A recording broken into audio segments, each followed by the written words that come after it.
নারী নীতি কোনটা ভালো? পশ্চিমারা যে নারী নীতি দিয়া মহিলাগুলিরে, আর্মি অফিসার হাসিন সাহেব বললেন না, ইটালিতে গেলাম, হোটেলে ভাড়া থাকলাম, সপরিবারে গেলাম, হোটেলের ভাড়া অর্ধেক কম। কি ব্যাপার, অর্ধেক কম কেন? পরে দেখি যে আমি যে স্ত্রী নিয়ে গেছি, এই জন্য অর্ধেক কম। যেই কোনো পুরুষ আর হোটেলে যায় একটা মহিলা রাখতেই হবে সাথে। ওই দেশের নারী নীতি, জাহান্নামী নারী নীতি নিয়ে আসছো। ইংরেজরা বুঝে যে নারী দখল করতে পারলে দেশ দখল করা যায়, ইহুদিরা বুঝে নারী দখল করতে পারলে দেশ দখল করা যায়। 1757 সালে ইংরেজরা যখন আমাদের মুসলমান দেশ দখল করে, এলাকায় একটা বাজার দেব, এইটা বললেই বলতে একটা পতিতালয় দিতে হবে। নারী নষ্ট করতে পারলে দেশ নষ্ট করা যাবে, ওই জন্য পতিতালয় নিয়ে আসছে। সমস্ত সিনেমা হল ব্রিটিশরা দিয়েছে, এই দেশে কোনো সিনেমা হল ছিল না। 1905 সাল পর্যন্ত সিনেমায় গাওয়ার মতো একটা হিন্দু মেয়েও পাওয়া যায়নি, মুসলমান মেয়ে তো দূরে থাকুক। কারা দিয়েছে? আপনারা ইতিহাস তো এখন এগুলো কেউ বলে না। এই দেশে এগুলি আসছে কত, ব্রিটিশরা আনছে। ওরা জানে মুসলমান মারা যাবে তখনই যখন মুসলমানের নারীকে নাপাক করা যাবে। সমস্ত হলিউড বলিউড নষ্টামি ফষ্টামির হলো তারা নায়িকা, এই জন্য ওদের রাষ্ট্র নাই। সোভিয়েত ইউনিয়ন কেন টিকে নাই? এদের উপরে লানত পড়ে 8ম দশকে, এই দশকে শেষ হবে। সোভিয়েত ইউনিয়ন ধ্বংস হয়েছে 7ম দশকে। কেন? সমস্ত নারীদেরকে ব্যভিচারী বানাই দিছে। কোনো স্বামী লাগবে না, বিয়ে লাগবে না, বাস সন্তান হবে যারও সন্তান, পালবে সরকার। আল্লাহ কয় রাগ। তুকু মতো বদমাশের জন্য আমি সাম্রাজ্য দেব। 7ম দশকের অভিশাপে একেবারে সোভিয়েত ইউনিয়ন শেষ। মূল কথা হলো এইটা। আজকে আবার বাংলাদেশ দখল করার জন্য আসছে, নারী দখল করে, নারীগুলিকে নষ্ট করে দেশ নষ্ট করার জন্য আসছে। আমরা হতে দেব না ইনশাআল্লাহ, এটা হতে দেব না। আমাদের মায়েদের জন্য সূরা নিসার নীতি আছে, সূরা নূরের নীতি, নূরানি নীতি আছে, আলোকিত সূরা নূর। প্রায় গোটাটাই নারী নীতি আল্লাহ বলেছেন। সেগুলি কি জন্য? ঘাস কাটার জন্য আকাশ থেকে নাজিল করেছে। আর তোমরা গোলামের জাত, গোলাম ফকিন্নির পুতেরা কিসের নীতি দিবা? তোমরা ফকিন্নির পুতেরা কিসের নীতি দিবা? নীতি দিবে কে? ইনিল হুকমু ইল্লা লিল্লাহ। আইন বিধান হুকুম হাকাম কার? নারী নীতি, পুরুষ নীতি, অর্থনীতি, সমাজনীতি, রাজনীতি কার? আল্লাহ। সূরা ইউসুফের 40 নম্বর আয়াতে ক্লিয়ার আরো করেছেন, ইনিল হুকমু ইল্লা লিল্লাহি আমারা আল্লা তা'বুদু ইল্লা ইয়্যা। সমস্ত কোনটা ইবাদত, কোনটা ইবাদত না বলেন? আমার যত হুকুম, প্রত্যেকটা হুকুম পালন একটা ইবাদত। চোরের বিচার করা একটা ইবাদত, জিনাকারের বিচার করা একটা ইবাদত, সুদখোরের বিরুদ্ধে কথা বলা একটা ইবাদত, জিনা ব্যভিচারের বিরুদ্ধে কথা বলা একটা ইবাদত, যে কোনো খারাপের বিরুদ্ধে কথা বলা এক একটা ইবাদত। কেন? আমার হুকুম। তো আমার আল্লাহ তা'বুদু ইল্লা ইয়্যা, তিনি নির্দেশ আইন দিয়েছেন, তারা ছাড়া আর কারো ইবাদত করবা না। দেশে এখন ইসলামী হুকুমত থাকতে হবে। ফুল হুকুমত যদি না থাকে, আদালতে, প্রত্যেকটা আদালতে একটা ইসলামিক উইং থাকতে হবে, ইসলামিক উইং। চেঙ্গিস খান যখন বিশাল মুসলিম দেশ দখল করে নেয়, মুসলিম সাম্রাজ্য দখল করে, তখন হালাকু খান বাগদাদ ধ্বংস করার পরে তারা একটা আইন, সংবিধান রচনা করেছিল, নাম ছিল ইয়াসা, চেঙ্গিস খানের লেখা আইন। এই আইনের দেশ চলতে হবে, এটা বলার সাথে সাথে ইমাম ইবনে তাইমিয়া সহ সমস্ত মুসলিম যারা আলেমরা ঐক্যবদ্ধ হয়ে বলেছেন, না, কোরআন থাকতে, নবীর সুন্নাহ হাদিস থাকতে কারো মন গড়া লেখা কোনো আইন বিধান মুসলমান আমরা মানতে পারি না। হালাকু খানের মতো, চেঙ্গিস খানের সেই সাম্রাজ্যবাদীদের মতো শক্তিশালীরা পর্যন্ত তখন বাধ্য হয়েছে 2টা আদালত করতে। একটা আদালত ইয়াসা আদালত, আরেকটা আদালত আল্লাহর আদালত, কোরআন সুন্নাহর আদালত। বাংলাদেশে এটা এখন হতে হবে ইনশাআল্লাহ।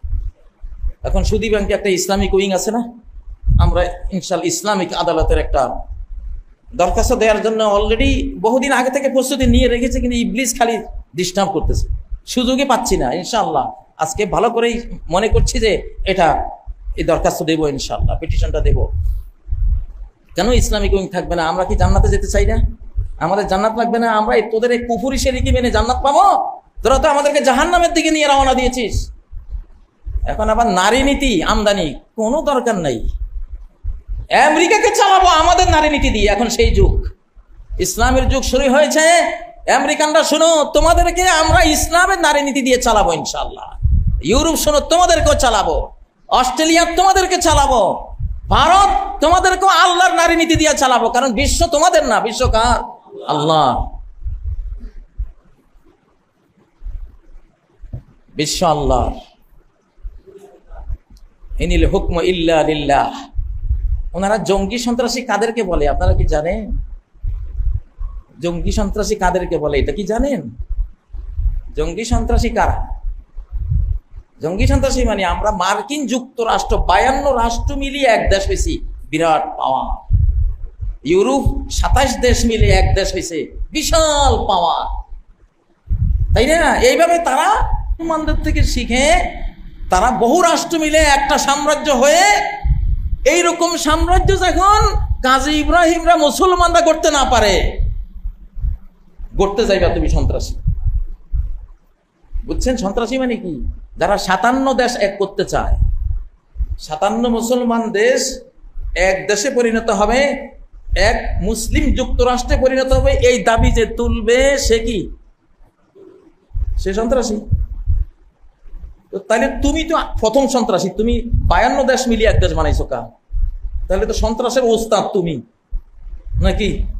আমি যদি 57 দেশ একসাথ করতে চাইলে আমি জঙ্গি সন্ত্রাসী হই, তুমি যে 52 দেশ একসাথ করছো তুমি সন্ত্রাসী না?